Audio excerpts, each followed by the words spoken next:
Visakha GVMC పరిధిలో అధికారులను అప్రమత్తం చేశామని GVMC zonal commissioner MM Naidu తెలిపారు. కొండవాలు ప్రాంతాలతో పాటు ఇతర ప్రాంతాల్లోని భవనాల పరిస్థితిపై నివేదికలు కోరామని తెలిపారు.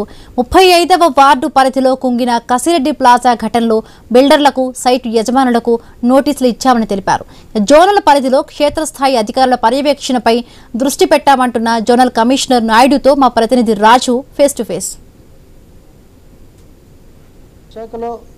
బిల్డింగుల నిర్మాణాల్లో పలు అక్రమాలు చోటు చేసుకుంటున్నట్టు తెలుస్తుంది. అనుమతులు తీసుకున్న ప్రకారం కాకుండా అక్రమంగా కూడా మరొక ఫ్లోర్లు కూడా వేస్తున్న పరిస్థితి. ఈ నేపథ్యంలోనే వెలంపేట దగ్గర ఉన్నటువంటి కసిరెడ్డి ప్లాజా అయితే కుంగిపోవడం జరిగింది. మరి దీనికి సంబంధించి కూడా అధికారులు ఏం చెప్తారో తెలుసుకునే ప్రయత్నం చేద్దాం.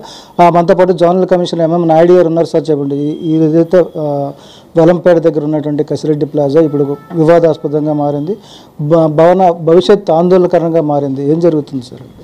35వ వార్డులో వెలంపేటలో పూల సందులో ఉన్న బిల్డింగ్స్ ఏవైతే ఉన్నాయో, కసిరెడ్డి ప్లాజా ఒకటి, రెండోదేమని ధర్నీ ఫంక్షన్ హాల్ ఏదైతే ఉందో, రెండూ కూడా నిన్న కంప్లైంట్ రావడం జరిగింది. గౌరవ కలెక్టర్ గారు మరియు గౌరవ కమిషనర్ గారు ఆదేశాల మేరకు ఇమీడియట్గా ఇన్స్పెక్ట్ చేయడం జరిగింది.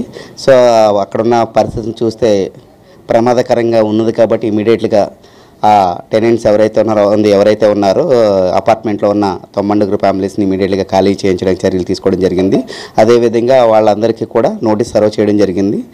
దాంతోపాటుగా 2 బిల్డింగ్స్ ఏదైతే ధర్నీ ఫంక్షన్లో ఉందో దానికి కూడా నోటీస్ సర్వ్ చేసి ఇమీడియట్గా స్ట్రక్చరల్ స్టెబిలిటీని సబ్మిట్ చేయమని చెప్పడం జరిగింది. ఎందుకంటే ఇది ఏ బిల్డింగ్ అన్నా ఎలాగ ఉన్నదన్నది depend upon structural stability certificate ఏదైతే ఉందో సౌండ్నెస్ ఆఫ్ ది బిల్డింగ్ అనేది తెలియాల్సిన అవసరం ఉంది. కాబట్టి ఆ సౌండ్నెస్ ఆఫ్ ది బిల్డింగ్ కోసం ఇమీడియట్గా 3 డేస్లో స్ట్రక్చరల్ స్టెబిలిటీ సర్టిఫికేట్ సబ్మిట్ చేయమని చెప్పడం జరిగింది.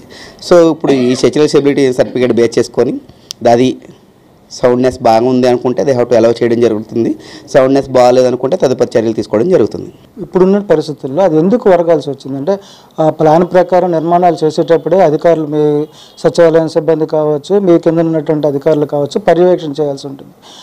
అలాంటి పర్యవేక్షణ జరిగింది? అసలు పర్యవేక్షణ జరిగి ఉంటుంది. ఎందుకంటే అది కన్స్ట్రక్షన్ చేసింది 5 సంవత్సరాల కిందట కన్స్ట్రక్షన్ చేసిన బిల్డింగ్స్.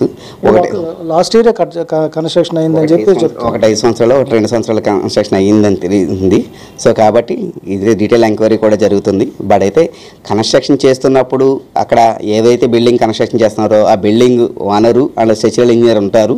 ఆ స్ట్రక్చరల్ ఇంజనీర్ ద్వారా వాళ్ళు ఏదైతే ప్లాన్ పెట్టారో, సో లైసెన్స్ టెక్నికల్ పర్సన్స్ ఎవరైతే ఉన్నారో వాళ్ళ ఆధ్వర్యంలో జరుగుతుంది. కాబట్టి it's responsibility of the concern ఎవరైతే ఉన్నారో ఓనర్ది ఆడదా అక్కడ లైసెన్స్ పర్సన్స్ ఎవరైతే పర్మిషన్ తీసుకొని కన్స్ట్రక్షన్ చేస్తున్నారో వాళ్ళది రెస్పాన్సిబిలిటీ. సో ఈ బిల్డింగ్ కుంగిపోయిందా లేదా, అక్కడన్నా సాయిల్ టెస్ట్ అది చేసుకున్నారా, ప్రాపర్గా కన్స్ట్రక్షన్ చేశారా లేదా అన్నది depend upon there activity. So ఇప్పుడు మనకు జరిగింది కాబట్టి మనం డిపార్ట్మెంట్గా మనం ఏం చర్యలు తీసుకోవాలో ఆ చర్యలు తీసుకోవడం జరుగుతుంది. రెండోది సెల్లార్ ఉంచుకుంటే, అంటే పార్కింగ్ ఉండాలి సెల్లార్లో, కానీ దాన్ని కూడా కమర్షియల్గా చేసి షట్టర్లు బిగించడం జరిగింది. దాంతోపాటు G+2 అనుకుంటా దాని అనుమతులు, కానీ 5 ఫ్లోర్లు వేశారు. మరి వీటి మీద ముందుగా వాళ్ళకి నోటీసులు ఇవ్వడం కానీ ఏమైనా జరిగింది? ఇది తెలియదు.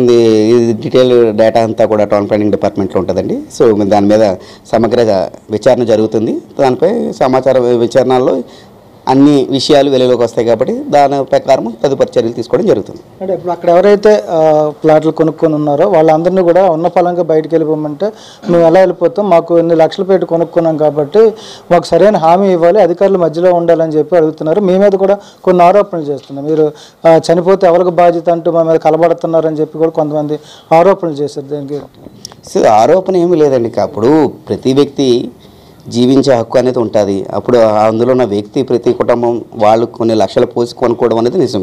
బట్ అయితే ప్రతి వస్తువుని మనం ఏ వస్తువుని కొనుక్కున్నా దాని యొక్క నాణ్యతనే పరిశీలించి వెరిఫై చేసుకొని కొనుక్కోవాల్సిన బాధ్యత.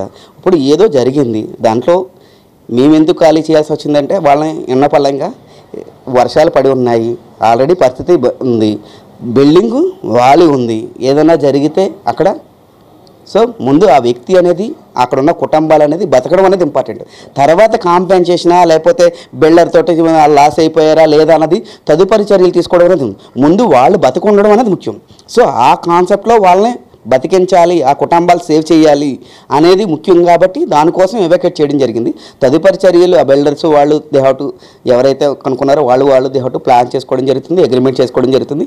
తదుపరి చర్యలు ఎలా తీసుకోవడం అనేది సౌండ్నెస్ ఆఫ్ ది సర్టిఫికేట్ ఉంటుంది కాబట్టి దాన్ని బేస్ చేసుకున్న తర్వాత తదుపరి చర్యలు తీసుకుంటాం. బిల్డర్పై చర్యలు తీసుకోవడమా, లేకపోతే స్ట్రక్చరల్ ఇంజరీ పైన చర్యలు తీసుకోవడమా, డిపార్ట్ పరంగా ఏమన్నా ల్యాప్సెస్ ఉంటే అప్పుడున్న అధికారులు ఎవరైతే ఉన్నారో వాళ్ళపై కూడా చర్యలు తీసుకోవడం జరుగుతుంది. Thank you.